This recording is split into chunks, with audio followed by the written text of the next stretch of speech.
Hello, hello, hello, everybody. Welcome to All Monitor Talk. I am Jim Black, your host, and with me is my co partner in crime, Mike Stefani. Let's go. And Parker, apparently. Hey, There you guys. go. Sorry Hey, about that. Such a quick getting intro. some Hi, getting okay. some water. My bad. hey, Jen. So Hey. before we get going here, as always, you're looking good, Jen. Uh, you're the most beautiful co-host ever. So thank you for being there and always holding shit down for us. But I just wanted to say something real quick before we get into it with Parker. Mhm. So me and Nick Lillis, we're starting another a podcast. It's not quite like this. It's going to be, we're not going to have guests. We're just going to just be talking monitor talk, husbandry, whatever. Just bunch of stupidness. It's not going to coincide with this show at all. The show will continue. And with that being said, I wanted to thank you and Mike, MJ, for, giving us this platform to bring on people like Parker here. Speaking of which, how you doing, Parker? Doing good. How about you guys? All right. I'm good. I'm Good, good. good, Doing good. good. Good to Good. hear. I'm so glad you're with us. Like Parker, so I've known you for, I don't know, a past couple of years with, the things that you're doing and, very impressive, the things you're doing with the tree monitors, the lace and so on. Thank you. But when I met you at Monitor Fest, I was like, hey, who's this kid? And they're like, oh, that's Parker. I'm like, holy shit. I mean, you're a young man. You're a young man and you're doing big moves. So congratulations to you on all that. Thank you. I appreciate it. Thank you. Yeah, Monitor Fest was a lot of fun. I was super happy to finally meet a lot of the people that I've watched on like YouTube, like you, and just followed on Instagram for a couple of years now. So that was a really fun time for sure. Yeah. Yeah. So let me get this straight because I'm not really tapped in with the tree monitor community hot and heavy like I used to be. So correct me if I'm wrong. I thought you were the first person in the world to breed Bohemi, but maybe in the United States. Yeah, so I don't think globally. I'm pretty sure it's been done in captivity. I'm almost certain it's been done in captivity in like Europe and Indonesia at least a few times. Right.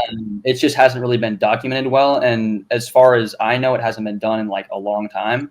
But as far as I know, I believe I was the first in like all of North America. Right. But Brian Susan then was like a month after. And now they're definitely produced a lot more now than they were like 3 years ago, especially. So that's been really cool to see. So trying to like, I don't know. I'm putting myself on a spot here, but I can remember, I'm an old dog, and I can remember when Bohemi was like a mythological creature known from a few pictures in books. And, then, all of a sudden they're popping up everywhere. And, guys like you are breeding them and Brian. And, man, it's just huge for the monitor community, the monitor lizards themselves, Yeah. Yeah, it's been really cool. Yeah, I was very fortunate to land my pair when I did, and especially even more fortunate to get that clutch. And I haven't had a second clutch yet because my female, she died when she was laying her second, or well, not when she was laying it, but like I thought I was walking in to find her in the nest box laying the eggs, and instead she was dead in her log. But yeah, I did a necropsy, and what was wrong was her kidneys weren't functioning properly. So she just was like she had a buildup of uric acid around her heart, I think is what it was, and then that like caused her to just have a heart attack randomly in the night. Because I mean, she was completely fine the night before and leading up to that. But the one thing that was always weird with her is she chugged water daily. Like I'd see her in the morning drink out of the cup I have in there, and then later in the day I'd give her a drink off the mister, and she'd just sit there on the wall and drink for like 30 seconds to a minute. None of the others do that. The others will always just take like a little sip here and there throughout the day, maybe once. So that was kind of I thought it was something good at first. I was like, oh, she's just a great drinker.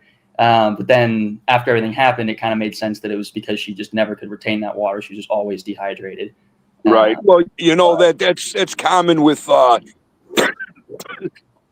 excuse me. That's common with imported reptiles, monitors specifically. You know, because they hold them till they got to fill their quotas, and they're not kept in the best conditions. You know, as far as husbandry goes. So yeah, along with internal parasites, you know, you have to first and foremost is you want to get them all rehydrated, and once they're good and hydrated, then you could start like a deworming regimen, and like a lot of people will start that deworming regimen prior to or at the same time as hydrating them, and that's when you get problem with the kidneys. So rehydration is like the most important thing.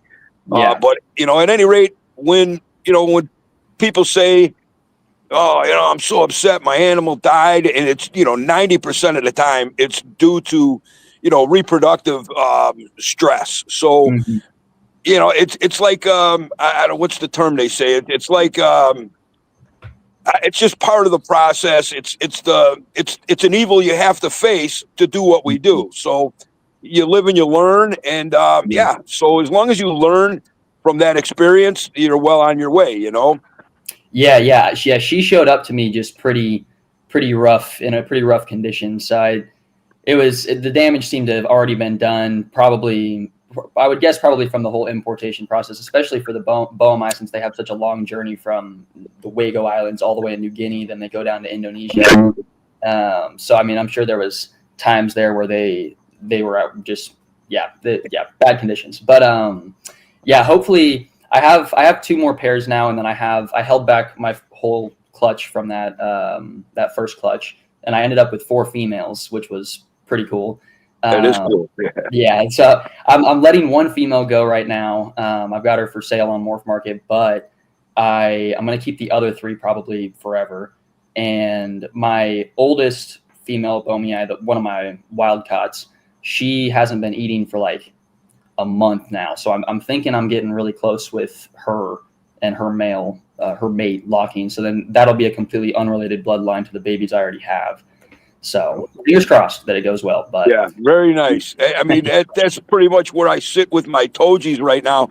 So my 3 hatchlings, they both, all 3 of them are females. So man, that's cool.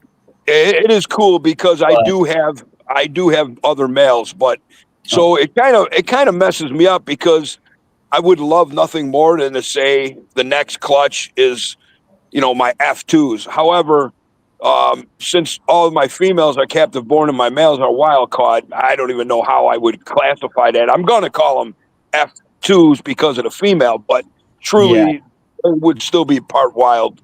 But whatever, having too many females is not a bad problem. Yeah, it's better than having too many males, I'd say. So absolutely, I kind of was wishing I did have a male pop out of this clutch, just since I have 2 unrelated females, but I have 2 males and one of them is their dad. So, but yeah, works out. Yeah, that's like I'm always saying about how like I'm afraid to have like female monitors or female reptiles in general. Yeah, because, they're, to me, you got to be a little bit more careful, a little bit more cognizant of, about giving them what they need and stuff, and like hide boxes. Absolutely. This. My first monitor was a rescue, and they told me it was a male, and it wound up being a female, and she wound up getting egg bound, and that's how I lost her. So after that, it's like a little nervous tick. It's like, There's always more complications with females than males because of reproductive. But so with that being said, catch us up. What all are you working with? Because when we started the show, you said something about lace too. So what all are you working with? So mainly all 6 species of tree monitors. Currently I'm breeding 4 out of 6. Hopefully here 5 when the boami start going again. The only species I haven't bred is Bakari, the black trees. My female, I only have 1 pair, and my female, she was my first tree monitor, and I've had her for almost 6 years now. And when I got her, she was just a wild caught adult that I got at a reptile show. So who knows how old she is, but she looks the oldest out of all my tree monitors. So I would guess she's probably somewhere like around 15. Because I have a male blue who I know is around 14 or 15. I can't remember exactly which one. And she almost looks a little bit older than he does, kind of just with that white face. They also those two will take longer to shed than anybody else, even though they'll be with the male. The male's shedding perfectly. It's not really, it doesn't seem to be a humidity problem at all. Yeah. So hopefully I'll get that species going again soon. But then I also have the lace. I have Lanthanotis too. I'm trying to get those up and going. I've got 4 currently. I've got 1 pair and then 2 juveniles that I need to actually sex because they're probably more like subadults now. But yeah, hopefully I get those going. And then currently in the incubator right now, I have 8 Maruki Prasinus eggs and 7 lace eggs and 5 yellow tree monitor eggs. Sorry, I had to think. So those will all be hatching here soon in the next few months. Well, with the exception of the lace. The lace won't be until the end of the year or beginning of next year. Right. Because you got a lot coming up. Yeah, thank you. Yeah, it's been good. So the lace monitor eggs, I've never even kept a lace, so I don't really know much about them as far as personal keeping them. But with the Mertens, first time I bred those many years ago, there was not a lot out there as far as captive, breeding and incubating their eggs and whatnot. And, that first clutch went 262 days, bro. Jeez. Let me tell you something, man. That species and lace will definitely teach you some patience, Yeah. That's what I've heard. Yeah, I have a friend, Alec, AN Reptiles on Instagram. He's also a breeder. Yeah, I know you know him. He was, I believe he incubates at 85, and he was, I'm pretty sure it's 85, and he was saying some of his will take up to 230 days. Yeah. And I'm like, oh crap, because my incubator's set to 84 for all the tree monitors and stuff.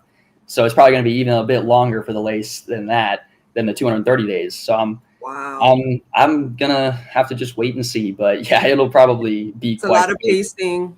Yeah, I put them a little bit closer to the heat tape, kind of on purpose. So I'm kind of hoping it's about a degree or so warmer in there for them than the tree monitor egg. So hopefully it speeds it up a little bit. Maybe just gives me a couple extra weeks. But right.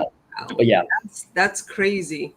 Yeah. So so that's why I said people ask me why don't you breed? Why don't you breed? I'm just there's two huge problems with that: the waiting, the patience. Because Mike won't sleep. I'd be calling Mike every 2 seconds. I'd be like, Mike, I think I see something. I see the eggs moving.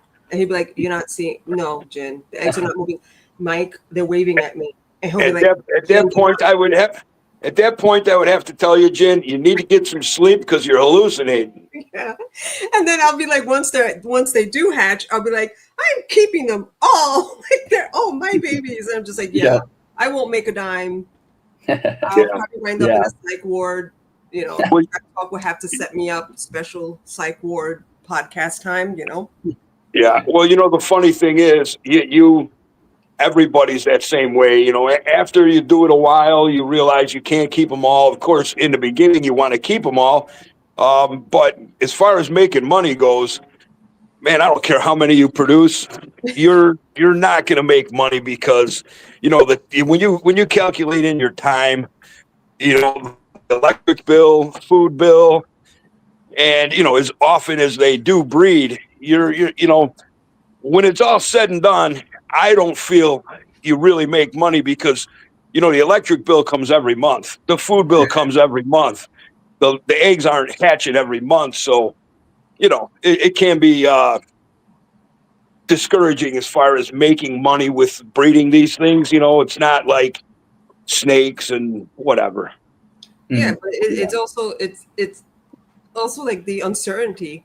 Who has to go to the vet? How often does that animal or animals have to go to the vet? Medicine, vet visits, food. Oh crap! The light bulb broke. I'm gonna have to replace the light bulb or the water bill. Yep, it's always something. It's always Yeah. something. Yep. You know, Yep. like Oh, it's something. Yep. yeah, I can't imagine that. I'd be like, okay, you know what? Maybe I'll get into breeding, but that's going to be probably after I sell my kidneys, portion of my liver. Well, be thankful yours are still sellable. I think all my shit nobody would want anyway. So Yeah, Nah, I don't think I could sell my lungs. yeah, Those are shot. So yeah, it's a lot, but appreciate what you guys do. That's for sure. Like I'm always trying to preach that get captive, the work that goes into captive breeding. Not Yep. only are you supporting the people that are doing it, but you're getting a much more sound animal, a much more healthy animal. absolutely. And people tell me, wow, I don't understand why these things are so much money. And it's like, then go get a little plastic version of it in Michael's. They have Yeah. one. They have the little Komodo dragon that big. Then get that. Low maintenance. Yep. Yeah. It can definitely be a lot there. I'm lucky in a lot of ways. I feel like I have a lot of things that kind of lined up perfectly for me to even be able to breed like this and do any of this. But like my vet, shout out Dr. Driggers is his name. He's local here in Mesa, and he helps me. He'll come and do house calls and just check like as many lizards as I need, which saves a lot of stress, a lot of money too. But he also lent me and taught me how to use a microscope from like an old microscope they had at the vet clinic. So I'll go around and do my own fecal exams. I try to do it every 6 months or so, or at least once a year.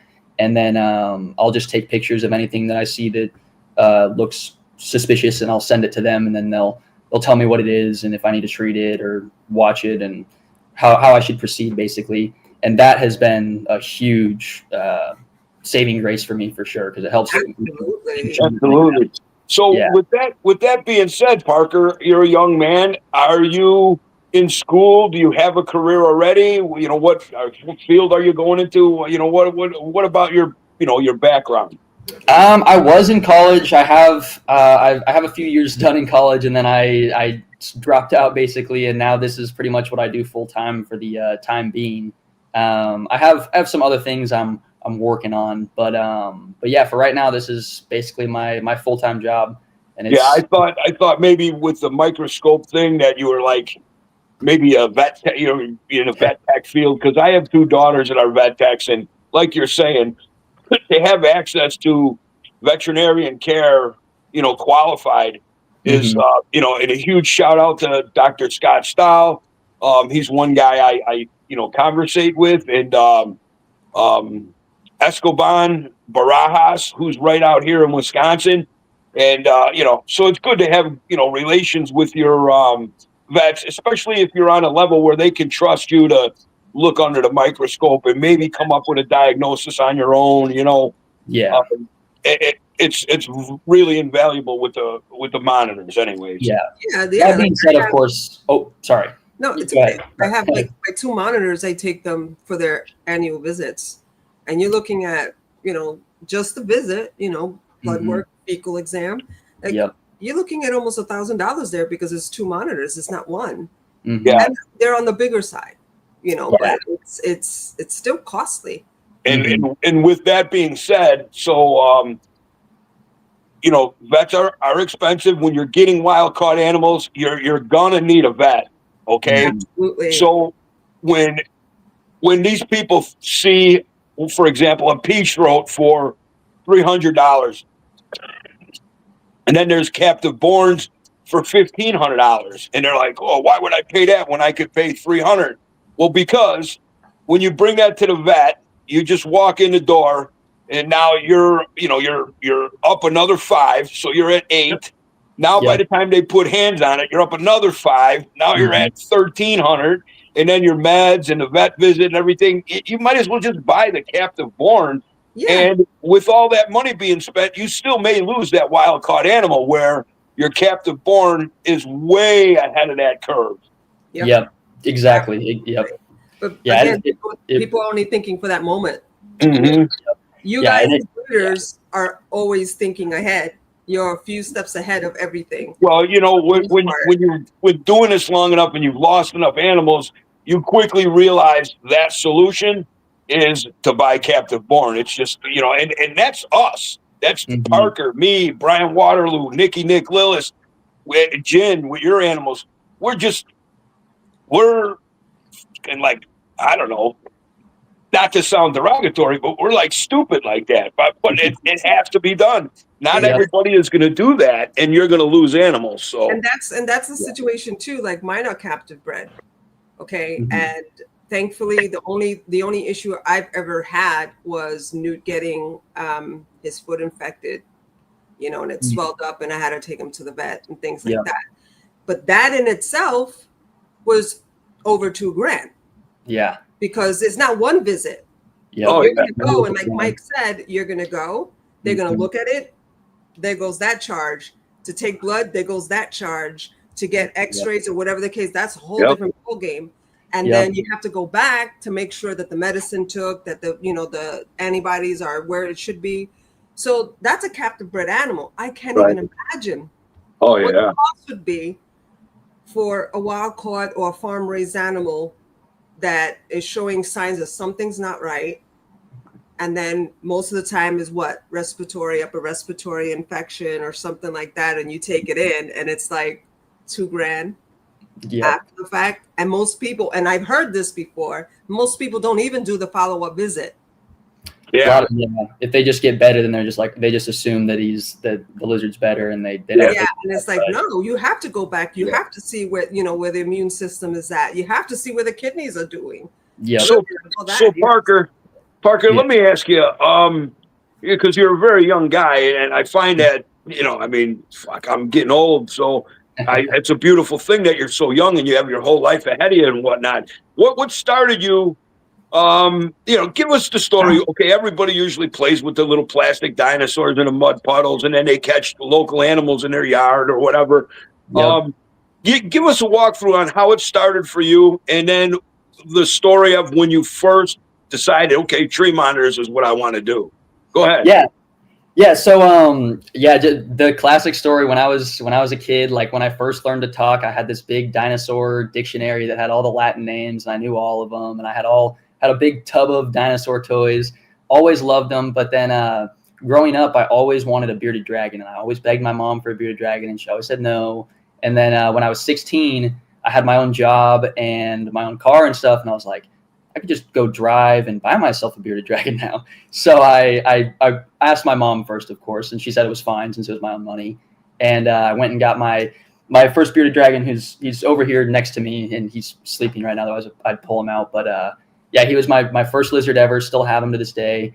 And that was back in 2018, I believe, is when I got him.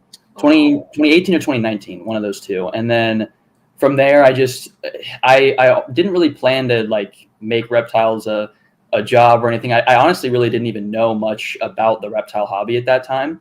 And then I remember it was either an electrician or a plumber. Someone came over and saw my bearded dragon and started talking to me about the different colors. And I was like, there's different colors of bearded dragons? And he's like, there's yellow ones, there's red ones, there's white ones. I was like, what? So I started looking into it. And then I kind of just fell down the rabbit hole, and then I started watching videos on like other lizards that you can keep in captivity. And for months, I was just watching tons of videos on YouTube, and I became obsessed with the tree monitors, mainly tree monitors and albino iguanas. I still love albino iguanas. I actually have I have one. I had a crimson, but I actually sold him. It still breaks my heart, but had to let him go. But so then I got into tree monitors mainly. I went to a reptile show here in Arizona, and there was someone, a friend of mine, his name's James Badman. He used to own a reptile store that recently closed in the past. Well, it was a few years ago that it closed now, actually. But I knew him just through going into his store as I grew up, and that's where I got my bearded dragon from. And he told me, I started telling him, I was like, oh, there's a black tree monitor here. It's like $800. I'm thinking about getting it. I don't know if I should though. And he told me, he was like, they're starting to ban a lot of the exports or something. I can't remember. It was a new law that had been passed back then, but he was like, if there's one thing you should get into that you want to breed, it's tree monitors. So I was like, I'm just going to pull the trigger and go for it. So then I got her, and then I ended up getting a pair of yellows a few months later. and then a male blue, and yeah, and then it just kind of that was back in 2020. That was like right when everyone was locking. It was during lockdown that I was watching all those videos on tree monitor breeding and all that stuff, and then I ended up getting the pair of yellows shortly after that, and yeah, it's just been building. I've just been building it up since then, and yeah, finally started really producing. I really only started producing April of last year was when I had my first clutches hatch, and it was I had yellow trees and the Bomei. Funny enough, the Bomei were the first like lizards that I actually ever bred. Well, the yellows hatched a couple days before, but they were one of the first, I guess. But yeah, and then since then, now I've produced 34 tree monitors, I believe. Yeah. And then I've still got 13 eggs in the incubator right now. So will be more soon. But oh my goodness. Yeah. Doing great, man. You're doing real good. Thank you. So are you living with your parents? I mean, yeah, obviously. So I did have my own place. I moved around a bit. So when I graduated high school in 2021, I went to college in Florida for a couple years. And I had planned to move my lizards out there, but right when I right as I started moving there and like getting my house and stuff, they started passing all those bans, especially on the green iguanas. And back then, green iguanas were going to be more of a focus. I wanted to make them more of a focus, and so I automatically couldn't bring any of my green iguanas. And I was like, shoot. So long story short, I ended up leaving all of them here. I would fly. My mom works for American Airlines, so I would fly back like once a month and do like all the hard stuff. But then she would help me out and just do like feeding cups and feed them while I was there. But then obviously back then it was like I had, I think, like 8 lizards total, so it was nothing like it is now. Right.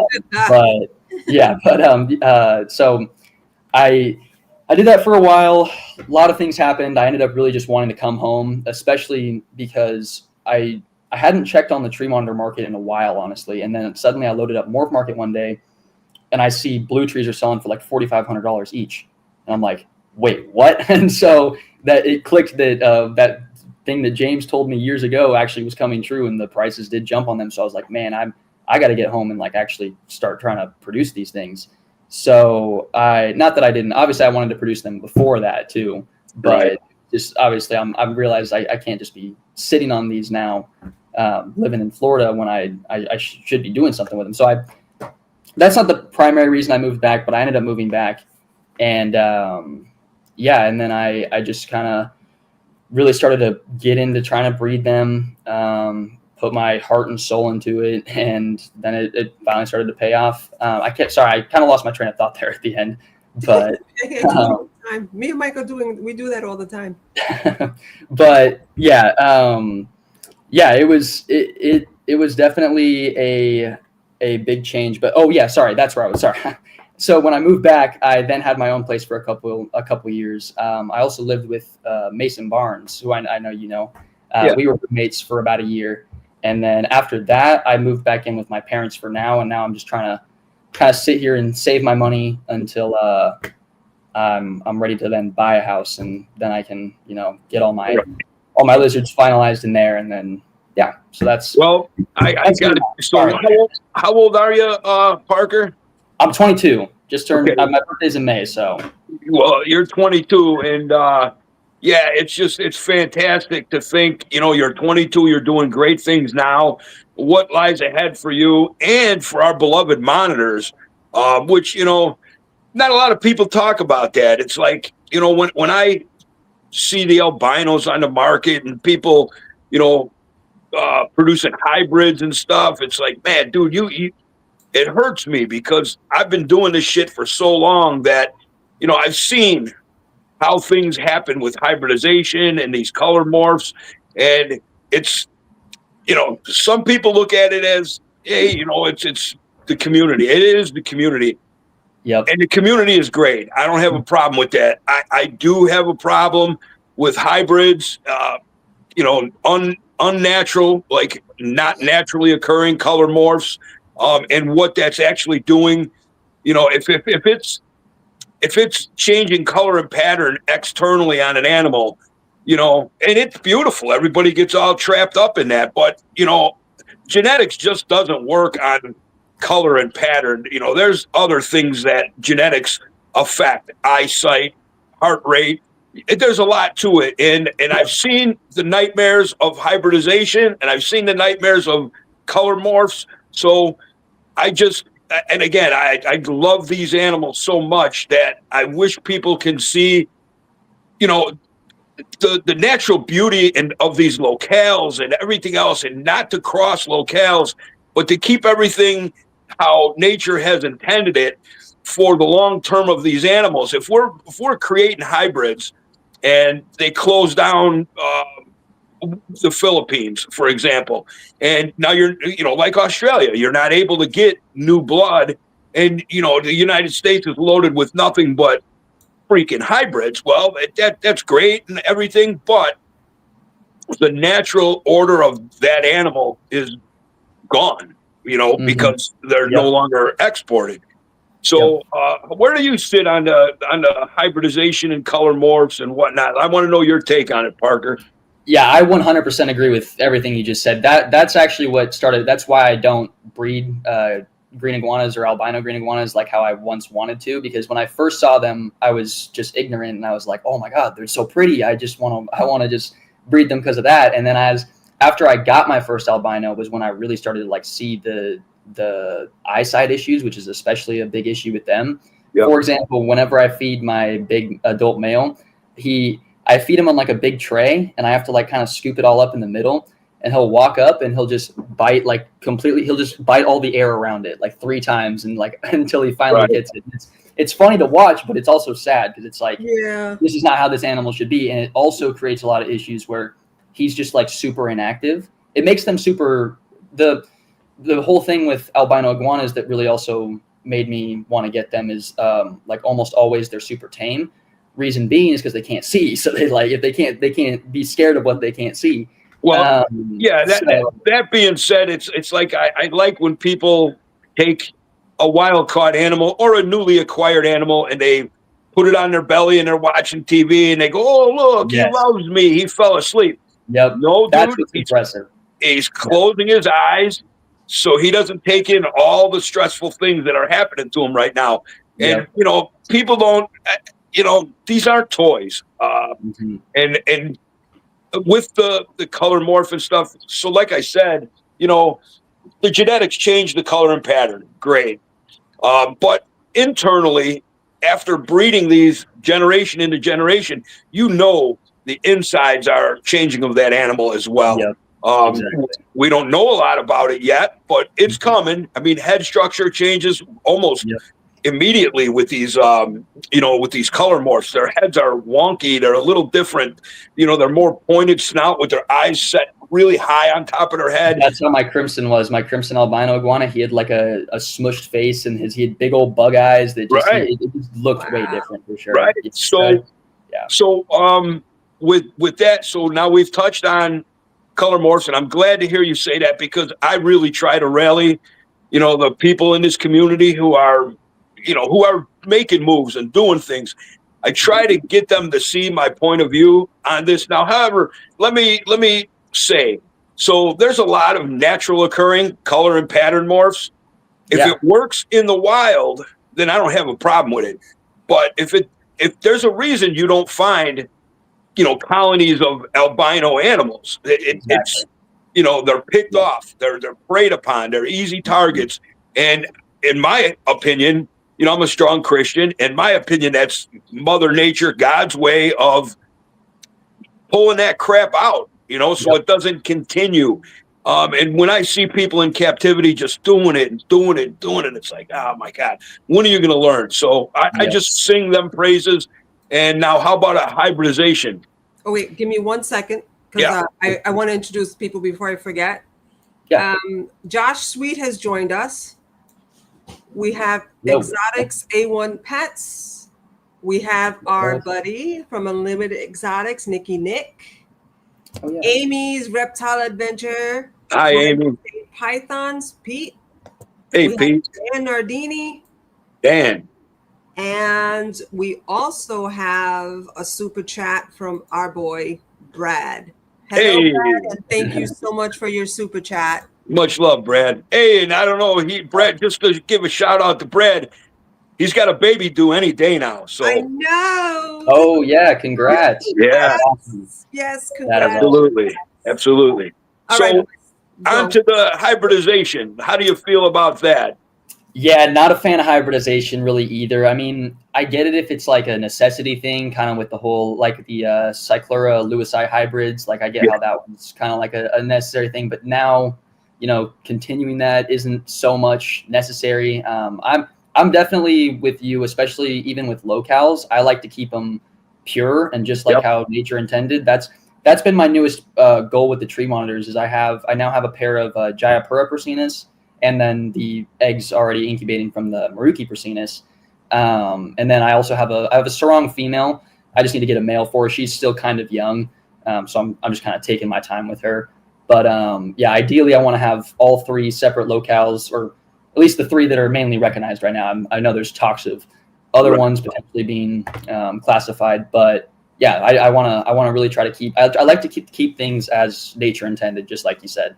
Yep. So I think that's the most beautiful way. I'm glad to hear you say that, Parker, and that's for anybody who's not quite sure. You just heard it from the All Monitor Talk podcast that keep Yep. things pure, man. Keep things pure. Nature is intended to work this way, and we shouldn't be Frankenstein or whatever and try to override that for whatever the cool more for the money that it may bring. Yep. Stop. And Yeah. I do want to add, folks who have tree monitors specifically, to hit up Reptile Barn. They have a project where they're actually, it's a conservation project, especially for the blue tree monitors. And they're working on a computer vision model that would help to identify individual tree monitors using their patterns and stuff. So Oh, whoa. sure, I know that they want pictures. Mm. I don't know if they need sheds or anything like that yet, but it's the Reptile Barn. If you go to their page on Facebook, they actually have a whole post on it. Sweet. And so yeah, anybody, blue tree monitors in general, please hit up the Reptile Barn so that they can get this project and actually do something good for conservation. Cool. Yeah, I just put that in my phone. I'm going to check that out because I actually have not heard of that. So Yes, I've been reaching out to individuals like through messages. Guys, did you send this? And so far, quite a few people have told me, yeah, we've already reached out. We've already, and I'm just like, people just please. That's what it's about this community. When it comes to monitors, especially what you guys do as far as breeders are concerned is amazing. Keeping things species specific, pure, and It's even locale specific. yeah, locale specific. This is important. This is important. Yes, absolutely, without a doubt. Yeah, Yep. for sure. Without a doubt, because one day these animals aren't going to be available to us like they are today, and we see it coming every day. Yep. So it is important that the animals that we produce in captivity, we keep them as pure as possible, because when they are cut off from the wild, at least we can say, hey, look, here's a Mindanao coming, and you, like you with your tree monitors. As a matter of fact, talking about tree monitors, back in the day when I was breeding tree monitors, I had this sarong male, which I know it's a sarong now. At the time, we didn't know.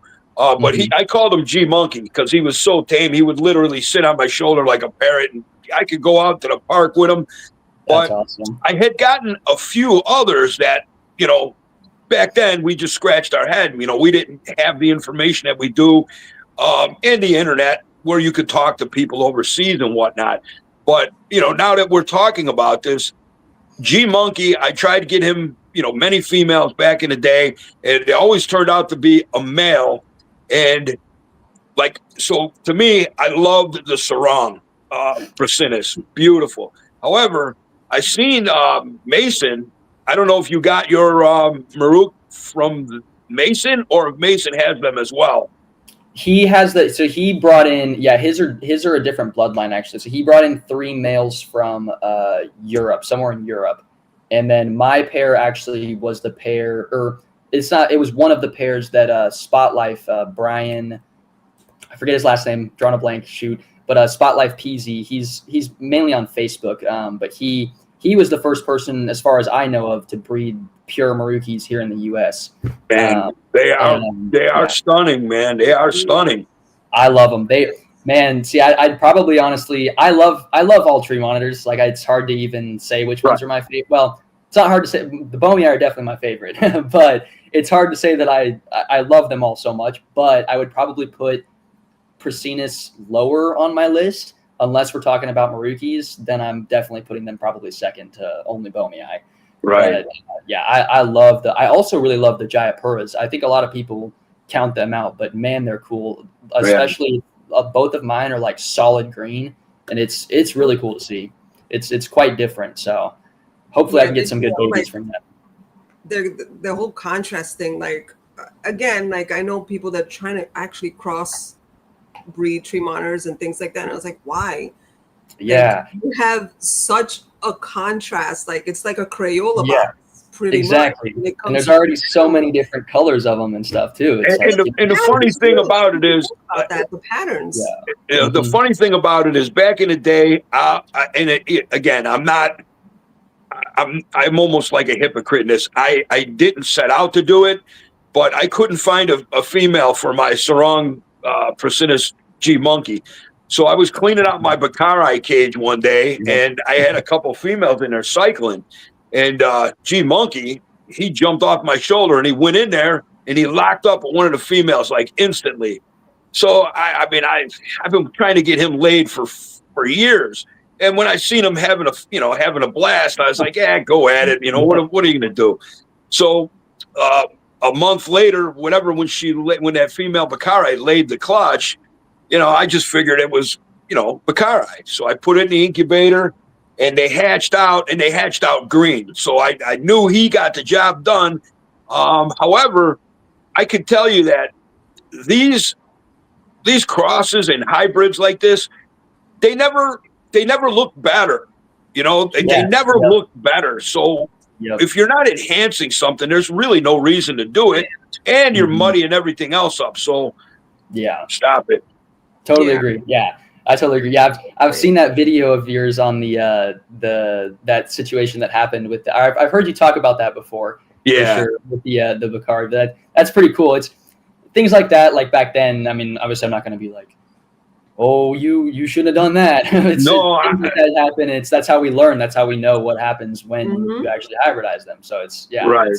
That's a cool situation, because it was cool to see what a green tree to a black tree would look like. And it's also interesting because I've actually I know of another instance in Europe where it was a Bakari bred to a Prasinus, and the baby came out looking almost identical to a Bomei. If you didn't know that, like if you didn't have an eye for the different patterns, you would think it's Bomei. It just had the same green tree pattern, and it was much darker, but the green that you'd expect, kind of like how yours looked, was like just that like yellowish gold color. Right. I have. It was very interesting, but still not nearly as pretty as a Bomei would be or anything like that. They're always studied down. And the thing that I think about, so I don't mean to keep jumping in here because I want you to talk, but I want to bring out a point. So, like I said, hybrids, even locality crosses, they're never as good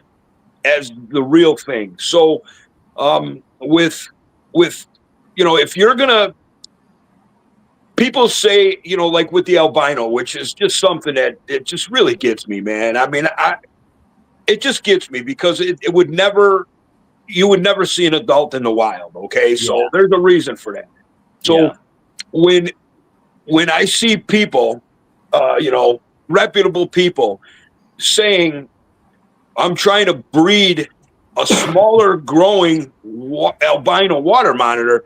So they use the term Salvatore, which is so obsolete. I mean, there's so many different subspecies and elevated species. Salvatore is like almost saying water monitor. You know what I mean? Sure, they're all water monitors, but if you're going to do stuff like that, you got to do it the right way. You would hold back all of your Salvadors, and you'd raise them all up, which is the problem. You'd raise them all up, and you'd breed the smallest to each other. And then of that clutch, you'd hold them back, 3 years till they're breeding, and you'd breed those smaller. That's the proper way to make to produce a smaller growing monitor, not taking a Celebensis and breeding it to like a Macromaculatus. I mean, it's just insane to me. But people do it, and I'm on my high horse. I preach it, and I'm glad to hear it's not really falling on deaf ears, because I hear more often than not people agree with me. Yeah, I think it's just it's just like you said earlier. It's just that's how God intended it. I think that's how we should keep it. We're not here to play God. I think of it as like we're here to these are the insurance colonies that we're producing. These are if a giant earthquake happens off the coast of Indonesia and a giant tsunami wipes out Batanta, which is like something that could happen, and suddenly the blue tree monitor population starts dwindling. That we have babies here. I would go to donate my babies as best I could if I. So I totally agree with that. But it is sad to see a lot of the honestly, not even a lot. Like a lot of people nowadays seem to have the opinion that hybrids are a no-go. So that's been kind of good to see. Not as many pop up. So it really like, and I hope I don't make anybody mad. But if you're mad at me, don't look at me. Look at yourself. A lot of that albino, smaller growing, weird, all that to me, which is very weird. It all seems to come from people that were in the snake world, and now they're trying to cross over into the monitor world. And I don't know, because I'm not a big snake guy. But even then, I would keep everything locality pure, and I wouldn't push albinos and this and that. But it's a whole different game. But to bring it into this is different, because I think the world state of monitor lizards is way different than the world state of boa constrictors or any of the large constrictors, or even smaller constrictors. So and then I've been around long enough to see the detrimental side of this with, like, for example, the 3-way Gouldii crosses. That's my prime example, because I love Flavorufus, and I would love to have some, but I don't want these mutts that are in the United States. And, until some new blood comes in from somewhere else, I don't want these 3-way crosses that resemble Flavorufus. To me, Flavorufus is Flavorufus, I totally agree. That I've also heard that's the case with which one? I think it's the I'm trying to remember which. It's one of those dwarf species where I know they've been muddied up a lot of the U.S. bloodlines. It was the retics, like the Corompa and all of those other smaller retics, that they're trying to develop them to be even smaller than the natural occurring ones. I have seen that. I was thinking dwarf monitors. My bad. I should have said that. I think, I can't remember, but I remember hearing you talk about it, Uncle Mike. I want to say it was it the Kimberleys that are always, I don't know. Shoot, I can't remember. I should have said anything. My bad. I'll try to remember. I know Mason knows. I'm gonna text Mason after this, because I know he'll know. And if anybody in the live chat wants to throw up what Parker's talking about, because I can't recall myself, but anything, I mean, even if it's Tristis and Tristis orientalis. That's what it is. It was the Tristis. That's what it was. Okay, that just jogged my memory. That's what it was, I think. You're talking about anything Australian, man. Keep that pure. Keep it pure. Yep. Exactly. It's an ethical thing. I mean, you do it, Mike. You do it. You love these animals. I do. Like Parker, same way. My babies, they're my life. They drive me nuts, as you guys heard backstage, but they're everything to me. I would never, we talked about this with Robert Spracklin. Like, if there ever came a something where there's a bug that's destroying a certain monitor species, you never know. I would be devastated if a situation came up that there's like a virus or something that's taking out I don't know, black dragons. Yeah. And they're trying to, you know, find a cure or whatever, but they don't have pure locales to Right. do genetic makeup on these Right. animals. And you know, a lot of times too, some of these ailments, diseases that you're talking about, it may be locale specific type stuff. So, you know, maybe it's like, you know, there was so many different research papers back in the day about, you know, ticks, you know, a certain locality of ticks on whatever ball pythons, and they don't really affect other snakes. So it could be very species specific, which, you know, would mess, you know, the research and the cures up if you had hybridization going on. Yeah, so that I'm pretty sure that's what Robert was talking about. You know, again, Yeah, yeah, that makes we were perfect picking his sense. brain about that. Like, yeah, that's just something that is always in the back of my mind, you know? Yeah, anything can happen anytime. Humans, Yep. you know, what's happening with us. So what Yep. makes it different with them?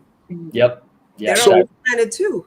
Yeah. So we're getting long here, and I know we got to cut it off right away today. So before, you know, I wanted to get this. I wanted you to give your what direction are you going with this, Parker? Do you intend on, you know, increasing your numbers, species? What, you know, what's your direction for the next insurmountable future? Yeah, so right now my main thing is I'm trying to get more space. Like right now I'm completely filled up. Like where I'm at right now, this is just my bedroom upstairs. So this is all the overflow animals. My tree monitor room's downstairs.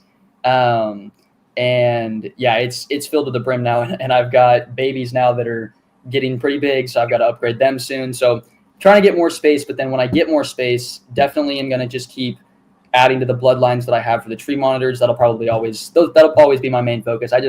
Tree monitors, I love them so much. I love the lace too. Now that I have some big monitors, it's super They're cool to see gorgeous. the differences. And yeah, they're so pretty. They're so much fun. I'm lucky enough where both of mine are very tame too. So I'll let my male just come walk out around this room. He'll crawl up on the bed and hang out with me. I'll pet him on the head. He doesn't care at all. You, Jin, and the lizards should hang out sometime. Yeah, we should. Yep. So let me ask you this, Parker, with the lace. Are you a Bell's fan or a normal fan, or both? Kind of both, honestly. I love them both. I like the bells a lot, but if I really like those dark lace that Alec is working on producing, Yeah. I think I'm gonna have to Alec's snag got one of those beautiful babies. ones.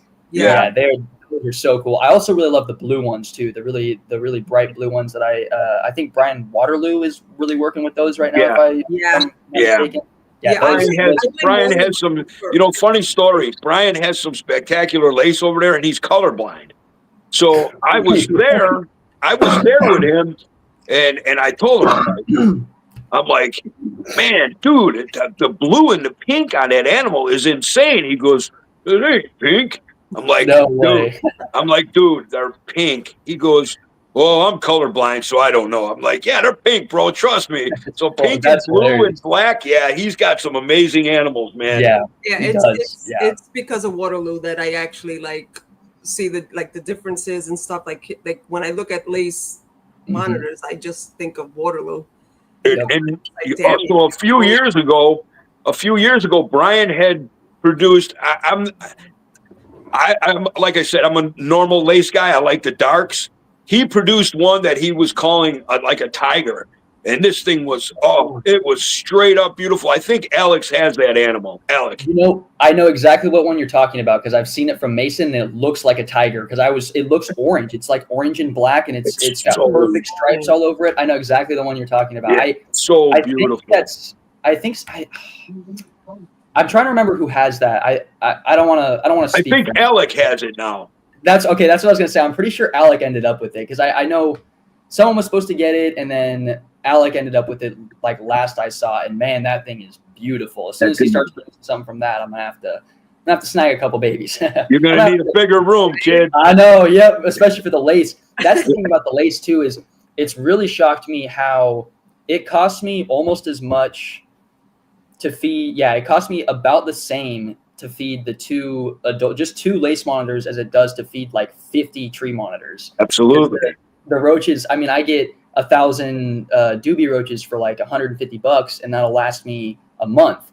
but I'll get like 200, actually like 100 to 150 large quail, and they'll down those in a month and a half also, and it's like twice as expensive as the roaches. So it's funny how much the big monitors cost to feed and just keep going. It's quite the difference, but I'm gonna need a lot more space because I got lots of lace that I want. I also really want to get into crocs eventually.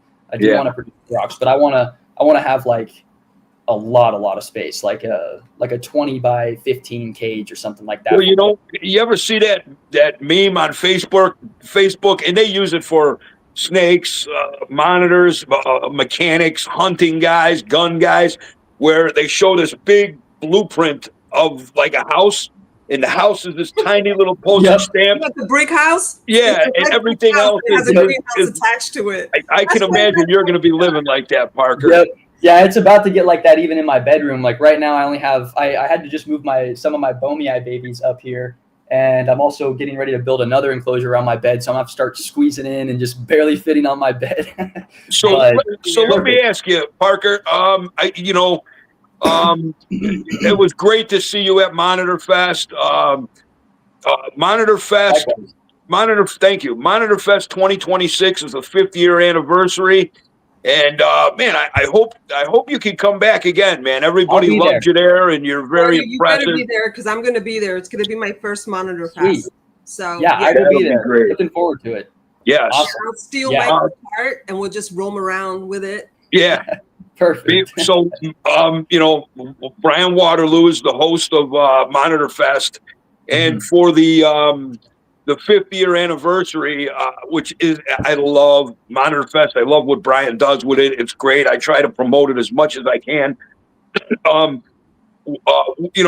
the 5th anniversary, so we plan on doing some special stuff.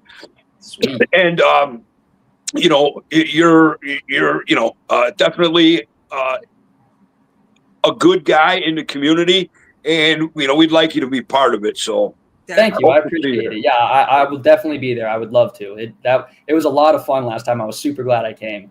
Yeah. Very cool. That is, and I'll be at the. I'll also be at the. I know you don't really come out to the shows on the West Coast too often, but I will be at the Reptile Super Show in January. I'm planning on getting a table. So nice. That would be fun. But yeah, hopefully my first clutch of lace, if they go to like 240, 250 days, they should hatch like mid-December, and then I can take some to the show, hopefully. But I don't know. I'm not going to count on it too much because they might take a long time. But we'll see, because I also don't want to take them if they like hatch. Yeah, for real. But yeah, if they only hatch like 2 weeks before the show, I don't really want to take them. So I usually don't like to move anything around out of their like enclosure that I put them in right from the egg box until they're at least like a month old and slamming food, putting on a little bit of weight. Right. So yeah, it also kind of depends on the species too. Like my blues, I'm fine letting them go at like right at a month because they just skyrocket in size right away, and they're born like twice as big as any of the other species. But then like the Cordensis, for example, they hatch out really tiny and then they don't grow much, and or they grow, but it's just a lot slower and they stay a lot smaller than the other species. Like those ones I'm usually like, let's wait more till a month and a half, maybe 2 months even. So kind of just like to play it by ear, by the individual too. But very good. So when I was in Anaheim, how close? Oh, you're in Arizona. Forget that brain fart. No, you're good. But I wanted to say we got about a minute left here, and it's not like no rush. I know Jin's got stuff to do, but while I got you on here, we with Mike being out of town, he doesn't start the show. We've kind of missed our U.S. ARC spiel. Give us your take on U.S. ARC and how important it is for us. Yeah, man, U.S. ARC, especially right now, I can say a lot of good things about U.S. ARC because of the whole thing that just happened with the Blues. If it has been officially like fully thrown out, I haven't heard. But at this point, it's been thrown out. The whole ban on the Blues was lifted last Monday. Was the last day? I think it was last Monday. So. Yeah, and if it wasn't for U.S. ARC and Brian Susan that worked, I know he was working very closely with them, and they organized so many different blue tree monitor breeders, keepers, the comments on those videos or on the public here, it wouldn't have been possible without USARK for sure. And the blues would probably be unfairly listed on the ESA, and we'd be stuck with the bloodlines. I'm the only person that I know of in Arizona that's producing blues right now. So like, I wouldn't have even known what to do for new bloodlines, stuff like I actually need a new male for my female right now because he's just getting too old. And yeah, I mean, USARK is so important because there's a lot of, it's funny because things like that, the blues proposal to be banned, when you look into the evidence that they tried to give to support listing them, it's laughable. They had no grounding, they had no numbers to actually give. It was just all hearsay.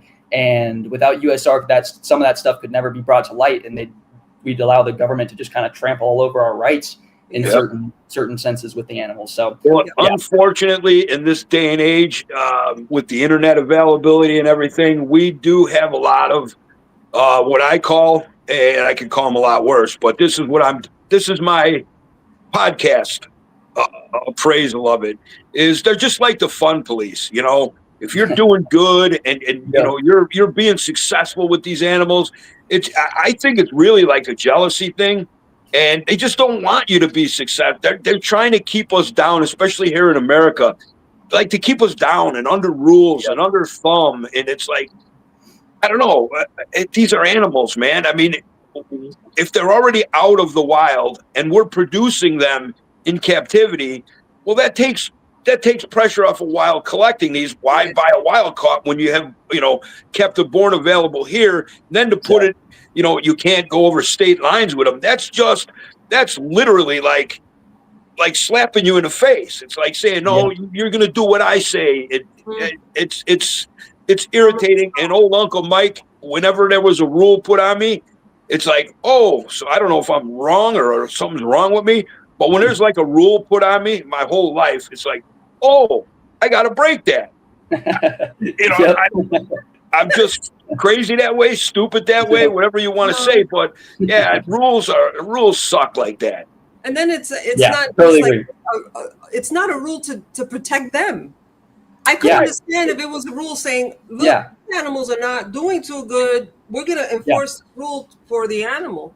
No. Or you know what? The funny thing is, I think the main thing with all animals, I don't care where it is, it's habitat destruction, human encroachment. I think that's the biggest thing. So if you were truly cared about these animals, why not start there? Oh, wait a minute, because the big developers got all the money and they give money to your lobby groups, so you can turn Florida. Literally, there's not enough houses in Florida already that you got to, you know, mow down swampland, fill it up with dirt, and you know, another cul-de-sac neighborhood. It's like, make it stop. Stop. It's sad. It is sad to see, and like you were saying, like the captive breeding especially is the main thing that's counteracting any wild caughts, and especially with tree monitors. I've watched the numbers of wild caught adults for sale just dwindle, and especially, I mean, now, like how we were talking about the difference in price, there's way less people that are willing to, even if it's like a $1,000 difference, people understand, like, especially with tree monitors, they come in rough a lot of the time. I mean, you can get some that are good, but a lot of the wild caughts can come in really rough. Really rough. It's really cool to see that a lot of people are, oh, shoot. Oops, sorry, something popped up on my screen. I didn't know if I got kicked out. It's really cool to see how that has had a positive effect on the actual wild caughts that are coming in. And I wouldn't say, I don't know. In some ways, I do think even like a CITES listing wouldn't even be the worst thing in the world for a lot of the tree monitors, because they are threatened in a lot of ways. Their population numbers are good now, but it's just the nature of where they're found. They're found endemic to certain small islands. That just puts them at risk in nature. But like like you were saying, if they really even cared, it wouldn't have been the blues that they did any restrictions on. It should have been the black trees, because the black trees, there's a giant resort that's being built, or that already was built on Aru, and that's right in their habitat. That's taking out who knows how much of their habitat. Well, I don't know exact numbers. Someone knows, right? But it's right. Aru's not big to begin with, so exactly. And then you know, now you're talking about habitat destruction, and you know, to think beyond the habitat destruction. So you're creating a smaller area for these animals to live with. Then, like you're saying, natural disaster comes. Yep. And exactly. that, you know, it's a losing battle. You know, we need to preserve these animals. So Totally agree. Yeah, exactly. So, All right. yeah, go ahead, Jen. Yeah, sorry. I'm going to take us out. Park. Perfect. Thank you so much. Thank you. Thank you guys. Yep. You're amazing. See you at Monitor Fast. Thank you guys. And we will have you back for Parker 2.0. Definitely. Awesome. I'm looking forward to it. Let me know anytime. Definitely. I always love joining these and chatting about lizards. Absolutely. Thank you, Parker. Yeah, thank you guys. Mike, it's always a pleasure. Thank you. Thank you, Jen Squatch. Yeah, and good luck moving. Yeah, so again, USARK guys, please support USARK. It's very important. Go to Reptile Barn, please, and yes, send your information on your tree monitors. They're doing an amazing conservation project. Be a part of it if you're a tree monitor person. And guys, in the next 2 weeks, join us. Also, subscribe to Trap Talk Reptile Network. There is something reptiles for everybody. Every day of the week. Every day of the week. Yep. It's the coolest reptile network in the world. In 2 weeks, we got Andrew Llewellyn. So tune in. There we Awesome. go. And guys, enjoy the rest of your weekend. Have fun with your reptiles. Give them a little hug for me and enjoy. Thank you, guys.